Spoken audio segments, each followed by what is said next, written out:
ফি কালামিহিল মাজিদে ওয়াল ফুরকানিল হামিদ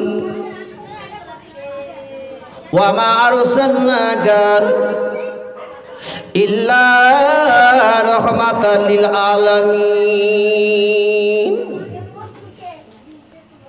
ওয়া ক্বালা আল্লাহু তাআলা ফি কালামিহিল মাজিদ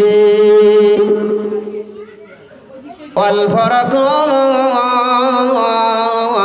হামিদ লাকাদ কানা লাকুম ফি রাসূলিল্লাহি উসওয়াতুন হাসানাহ। ওয়াকালা আন-নাবিয়্যু সাল্লাল্লাহু আলাইহি ওয়াসাল্লাম মান আহাব্বা সুন্নতি ফাকাদ আহাব্বানি ওয়া মান আহাব্বানি কানা মাইয়া ফিল জান্নাহ। ওয়াকালা আল্লাহু তাআলা ফি কালামিহিল মাজিদ ওয়াল ফুরকানিল হামিদ ইন্নাল্লাহা ওয়া মালাইকাতাহু ইউসাল্লুনা আলান নবী ইয়া আইয়ুহাল্লাযীনা আমানু সাল্লু আলাইহি ওয়া সাল্লিমু তাসলিমা। আল্লাহুম্মা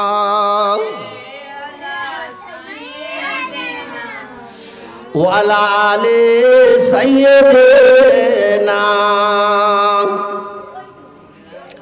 মাওলানা মুহাম্মাদ। ধন্য গো ও মা আমিনা, ও মা তুমি নবীর মা, আমন ছেলে এরা কলে পেটে ও মা জড়া মেলে না। পূর্ণিমার চন্দ্র জলে মা আমিনার কোলে আদর করে চুমা দেয় মামা ও মা ছেলেরই কপালে। আল্লাহুম্মা ওয়া আলা আলি সাইয়্যিদিনা মাওলানা মুহাম্মদ।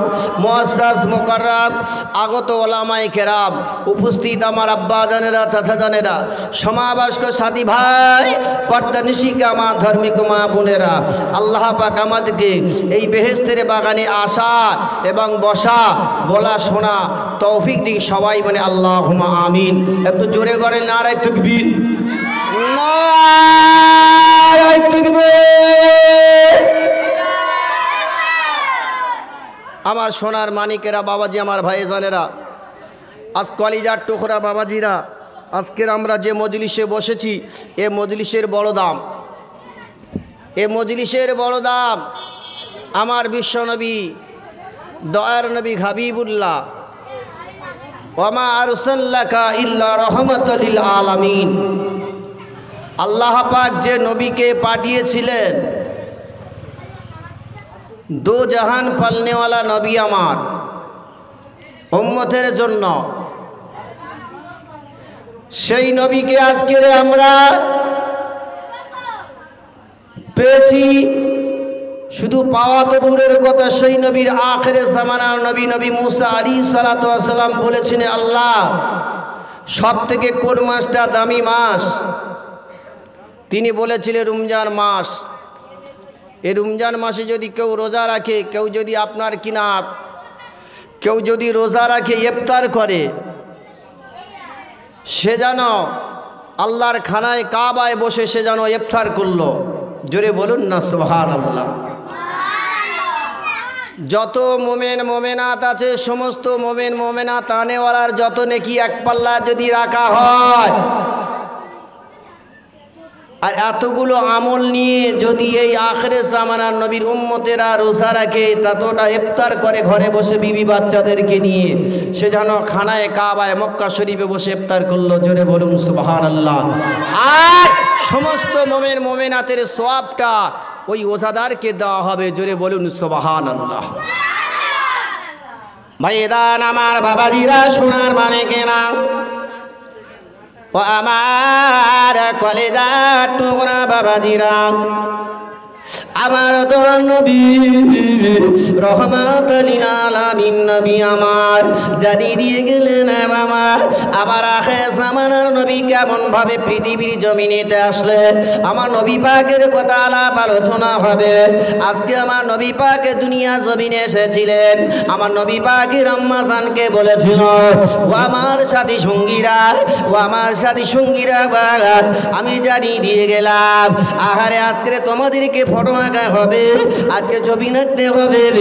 এই কথাটা যখন বলেছিলেন আল্লাহ রসুলের আম্মা জান ওই মদিনার জমিনে বসে 20টা সাথীর মাঝখানে তিনিটা একটা ফটো রেখেছিলেন, একটা আপনার কিনা ছবি রেখেছিলেন, একটা আপনার কিনা মানুষ রেখেছিলেন। ওই মানুষটা হলো বেটা ছেলে।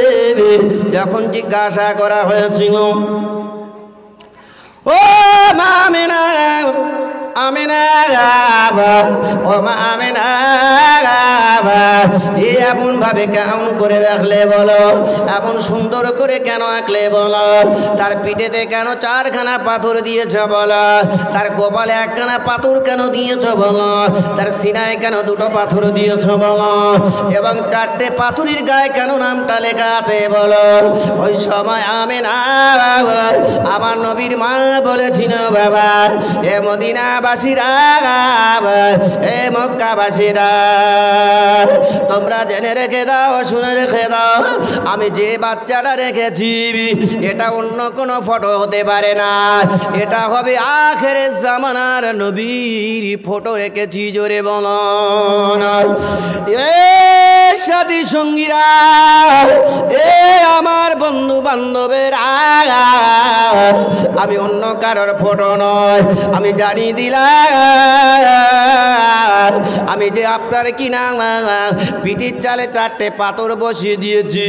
এই 4টে পাথরের নাম হলো, একটার নাম হলো আবু বকর, একটার নাম হলো ওমর, একটার নাম হলো উসমান, একটার নাম হলো আলী। এই পাথরের গায়ে 4টে নামটা লেখা ছিল। তুমি যে সিনায় 2টো পাথর বসিয়ে দিয়েছ, এই 2টো পাথরের নামটা কি লেখা ছিল শুনে রেখে দাও। একজনের নামটা লেখা ছিল ইমামে হাসান, আরেকজনের নাম লেখা ছিল ইমামে হোসেন। আমিনা আমিনা, আমি তোমার জানিয়ে দিয়ে গেলাম, তুমি যে আপনার কপালে 1টা পাথর দিয়েছ মা আমিনা, এই পাথরটা কেন তুমি দিয়েছ বলো। ওই সময় বলেছিলেন, ও মদিনাবাসীরা, ও মদিনাবাসীরা, এই যে কপালে আমি 1টা পাথর আমি দিয়েছি, এই পাথরটা হলো ওই পাথর যে পাথরটা জান্নাতি নাম লেখা রয়েছে, কলেজার টুকরা ফাতেমার নাম লেখা রয়েছে। সেই জন্য আমি 7টা পাথর আমি লাগিয়ে দিয়েছি। আল্লাহ রাসূলের আম্মা জান হযরত আমিনা বিশ্বনবীর মা, আমার দয়ার নবীর মা, বিশ্বনবীর আম্মা জান আমত অবস্থায় আবার আপনার পরীক্ষা করা হলো, কি এমন আল্লাহর ঘর একটা আঁকতে পারে। এই ঘরটা আঁকার জন্য যখন দেওয়া হলো, কলিজার টুকরা বাবাজিরা, ঘর যখন আঁকতে দিয়েছে, এই ঘরটা আঁকা ছিল আল্লাহর খানার কাবা এঁকেছিল।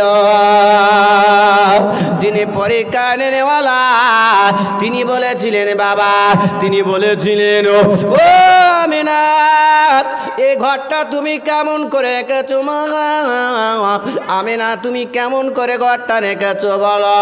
ওই সময় বলেছিলেন, মা ও মদিনাবাসীরা, আমার দেখে তোমরা খারাপ ভেবো না, আমার দেখে তোমরা ঘৃণা করো না।